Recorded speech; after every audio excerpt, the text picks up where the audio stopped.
कहानी की शुरुआत एक लैब से होती है, जहाँ एक अंडे में किसी केमिकल को इंजेक्ट किया जाता है और देखते ही देखते उसमें से एक नया अंडा बाहर निकल आता है। आगे कुछ लोग हॉलीवुड के वॉक ऑफ फेम पर एलिजाबेथ स्पार्कल्स नाम का एक स्टार लगाते हैं। एलिजाबेथ एक अवार्ड विनिंग एक्टर होती है, जो कि एरोबिक टीवी शो के लिए बहुत ज्यादा फेमस थी। अब स्टार लगने के कुछ वक्त तक तो लोग उसके आसपास आकर सेल्फी लेते हैं और उसे बहुत इज्जत देते हैं, लेकिन वक्त के साथ साथ ये स्टार पुराना हो जाता है और लोग उसे भूलना शुरू कर देते हैं। आगे हम एलिजाबेथ को देखते हैं, जो अपने एरोबिक शो की शूटिंग कर रही थी। आज एलिजाबेथ का 50वां जन्मदिन था, तो लोग उसे बर्थडे के लिए विश करते हैं। आगे शूटिंग के बाद एलिजाबेथ वॉशरूम जाती है, पर क्योंकि लेडीज वॉशरूम में कोई प्रॉब्लम चल रही थी तो वो जेंट्स वॉशरूम में चली जाती है। तभी उस वॉशरूम में उस टीवी शो का प्रोड्यूसर हार्वी आता है, जो कि किसी से फोन पर बातें करते हुए बोल रहा था कि मुझे शो के लिए अब कोई नई और जवान लड़की चाहिए। वहीं ये बात एलिजाबेथ भी सुन लेती है और वो उदास हो जाती है, क्योंकि अब उसे टीवी शो से निकाला जा रहा था। आगे वो शो के प्रोड्यूसर से मिलने जाती है, जो उसे बताता है कि मैं लोगों को वो देना चाहता हूँ जो उन्हें चाहिए, मतलब एक सुंदर और जवान लड़की।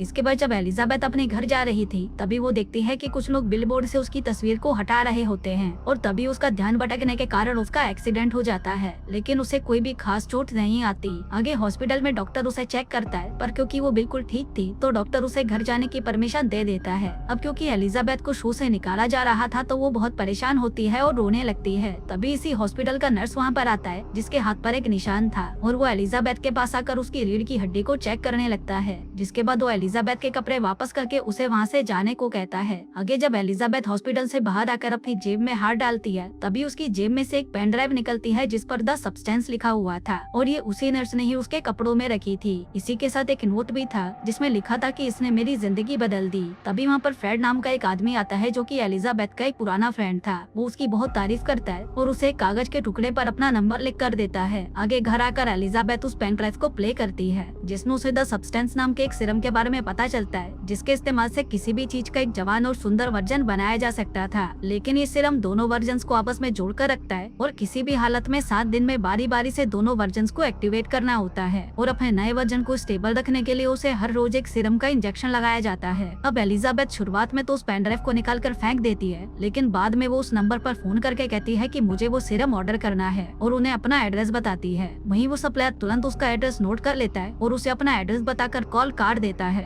अगले दिन एलिजाबेथ अखबार पढ़ते हुए देखती है कि टीवी शो में उसे रिप्लेस करने के लिए ऑडिशंस लिए जा रहे थे। उसी न्यूज़पेपर के साथ उस सप्लायर का एक एनवलप भी था, जिसमें से एलिजाबेथ को एक लॉकर का नंबर मिलता है। आगे वो उस सप्लायर के दिए हुए एड्रेस पर जाती है, जहाँ पर एक कमरे में कुछ लॉकर्स बने हुए थे। वहीं एलिजाबेथ अपने लॉकर में से एक बॉक्स निकालकर उसे घर ले आती है, जिसे उस सप्लायर ने वहाँ पर रखा था। आगे वो उस बॉक्स को लाकर उसे ओपन करती है और देखती है कि उसमें कुछ इक्विपमेंट्स होते हैं, जैसे कि एक सीरम और एक इंजेक्शन, जिसे रोज एक ही बार इस्तेमाल किया जा सकता था। इसके साथ ही एक स्टेबलाइजर भी था, जिससे खुद के नए वर्जन को हर रोज स्टेबलाइज करना था, वो भी खुद के पुराने वाले वर्जन की रीढ़ की हड्डी से सीरम निकालकर। इसी के साथ दोनों वर्जन को स्विच करने की इक्विपमेंट दी गई थी और दोनों वर्जन के लिए खाना दिया गया था। इसके बाद एलिजाबेथ खुद को वॉशरूम के शीशे में देखती है और कुछ देर सोचने के बाद वो उस सीरम को अपने अंदर इंजेक्ट कर लेती है। अब कुछ देर तक तो कुछ नहीं होता, लेकिन थोड़ी ही देर बाद उसका शरीर उसका एक नया वर्जन बनाने लगता है, और तभी उसकी पीठ को चीरते हुए उसमें से एक लड़की बाहर आती है, जो कि एलिजाबेथ का नया वर्जन होती है। अब थोड़ी देर तक तो वो अपनी खूबसूरती को निहारती रहती है, और फिर वो अपने पुराने वर्जन की पीठ पर टाके लगाती है, जिसके अंदर से वो बाहर निकली थी, और इसके बाद वो अपने पुराने वर्जन को खाना देती है। फिर अगले दिन नहाने के बाद अचानक उसकी नाक में से खून आने लगता है। तभी वो जल्दी से अपने पुराने वर्जन की रीढ़ की हड्डी में से सीरम निकालकर खुद को लगाती है, और तब जाकर उसे थोड़ा ठीक महसूस होता है। जिसके बाद वो उसी टीवी शो में ऑडिशन देने जाती है, जहाँ से उसे निकाल दिया गया था, और वहाँ जाकर वो उन्हें अपना नाम सू बताती है। अब क्योंकि वो बहुत ज्यादा खूबसूरत थी, तो शो का प्रोड्यूसर तुरंत उसे शो के लिए साइन कर लेता है। लेकिन तभी वो शो के प्रोड्यूसर से कहती है कि मुझे हर हफ्ते अपनी बीमार माँ की देखभाल करने के लिए शहर से बाहर जाना पड़ता है, पर इसके लिए भी वो प्रोड्यूसर मान जाता है, क्योंकि उसे सू किसी भी हालत में अपने शो में चाहिए ही थी। आगे वो सू को लेकर अपना एक नया शो बनाता है, और देखते ही देखते एक हफ्ता निकल जाता है, और अब उसके पुराने और नए वर्जन के बीच में स्विच करने की बारी आती है, जिसका मतलब है कि अब अगले एक हफ्ते के लिए एलिजाबेथ का पुराना वर्जन जिंदा रहेगा और उसका नया वर्जन बेहोश रहेगा। आगे एलिजाबेथ अपने नए वर्जन से उसका खाना कनेक्ट करती है और वापस अपने स्टूडियो में जाती है, जहाँ पर वो प्रोड्यूसर उसे एक गिफ्ट देता है। कुछ दिनों बाद फिर से एलिजाबेथ को न्यूज़पेपर के साथ उसके सप्लायर का भेजा हुआ एनवलप मिलता है, जिसमें जिसमें लिखा हुआ था कि आपकी रिफिल किट आपके लॉकर में आ चुकी है। तभी एलिजाबेथ जल्दी से जाकर उस रिफिल किट को अपने घर ले आती है। फिर अगले हफ्ते जब सू जिंदा होती है तो वो अपने वॉशरूम की दीवार को तोड़कर एक कमरा बना देती है जहाँ पर वो अपने पुराने वाले वर्जन को छुपा कर रख सके। लेकिन तभी शो सुनते ही उसका पड़ोसी उसकी कंप्लेन करने घर पर आता है। लेकिन जैसे ही वो सू को देखता है तो उसकी सुंदरता से इम्प्रेस होकर वो उसकी कंप्लेंट नहीं करता, बल्कि वो तो उसे कहता है कि अगर तुम्हें कोई मदद चाहिए तो मुझे बुला लेना। इसके बाद सू अपने पुराने वर्जन को उस नए कमरे में शिफ्ट कर देती है और एलिजाबेथ की फोटोज भी अपने कमरे से हटा देती है। आगे सू के टीवी शो की शूटिंग चालू होती है जो सबको बहुत पसंद आती है। वहीं उसके पुराने वर्जन का खाना खत्म होने वाला था और उसे एक्टिवेट करने का समय नजदीक आ गया था। लेकिन सू ये सब किए बिना ही अपने दोस्तों के साथ पार्टी करने निकल जाती है। उसी रात जब वो एक लड़के के साथ रोमांस कर रही थी तभी उसके पुराने वर्जन का खाना खत्म हो जाता है और अब उसे एक्टिवेट करने का समय भी आ चुका होता है। लेकिन सू लापरवाही में अपने पुराने वर्जन से स्टेबलाइजर सिरम निकाल कर लगा लेती है और फिर से रोमांस करने लगती है। वहीं स्विच करने के बाद जब एलिजाबेथ एक्टिवेट होती है तो वो देखती है कि उसकी एक उंगली अजीब सी हो गई थी और ये इसलिए हुआ था क्योंकि सू ने सही वक्त पर बॉडी स्विच नहीं की थी। आगे एलिजाबेथ उस सप्लायर को कॉल करके कहती है कि मेरे नए वर्जन ने बॉडी स्विच करने में कुछ घंटों की देर कर दी थी जिस वजह से मेरी एक उंगली डिफेम हो गई है। अब इस उंगली को फिर से ठीक करने का क्या सोल्यूशन है।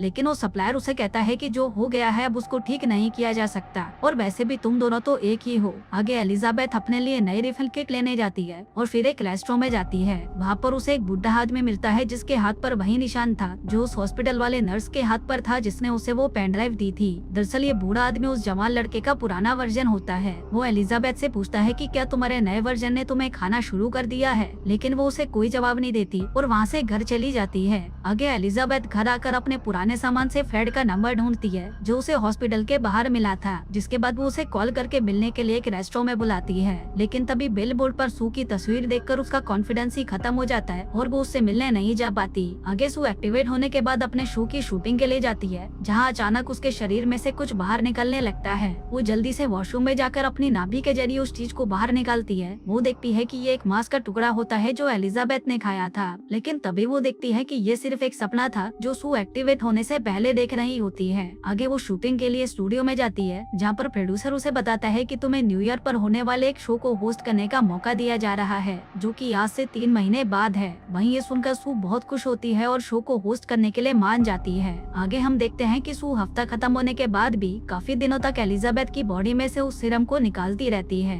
जिसका असर एलिजाबेथ पर हो रहा होता है। आगे बॉडी स्विच करने के बाद जब एलिजाबेथ एक्टिवेट होती है तो वो दिखने में एकदम बूढ़ी हो चुकी थी। दरअसल सू ने स्टेबलाइजर सीरम बहुत ज्यादा इस्तेमाल कर लिया था जिस वजह से एलिजाबेथ की उम्र तेजी से बढ़ने लगती है। वहीं एलिजाबेथ सू से बहुत नफरत करने लगी थी इसलिए वो टीवी पर अखबार चिपका देती है ताकि वो सू की शक्ल ना देख पाए। आगे वो सप्लायर को कॉल करके इसका सोल्यूशन पूछती है लेकिन सप्लायर उसे कहता है कि किसी भी तरह आपकी गई हुई उम्र आपको वापस नहीं मिल सकती, लेकिन अगर आप चाहो तो ये सब यहीं पर रोक सकते हो, पर आपको आपकी बाकी की जिंदगी इसी रूप के साथ जीनी होगी। लेकिन एलिजाबेथ को ये मंजूर नहीं होता। आगे बॉडी स्विच करने के बाद जब सू एक्टिवेट होती है तो वो एक ही बार में उसकी बॉडी में से 3 महीने तक का सीरम निकाल लेती है। लेकिन फिर 3 महीने बाद न्यू ईयर ईव से एक रात पहले वो सीरम खत्म हो जाता है और उस वक्त सू अपने एक दोस्त के साथ होती है। तभी वो अपने पुराने वर्जन से और सीरम निकाल ले जाती है लेकिन अब उसके शरीर में से और सीरम निकलता ही नहीं। तभी उसके नाक में से खून निकलने लगता है और वो जल्दी से सप्लायर को कॉल करके कहती है कि मेरे पुराने वर्जन में से सीरम नहीं निकल रहा।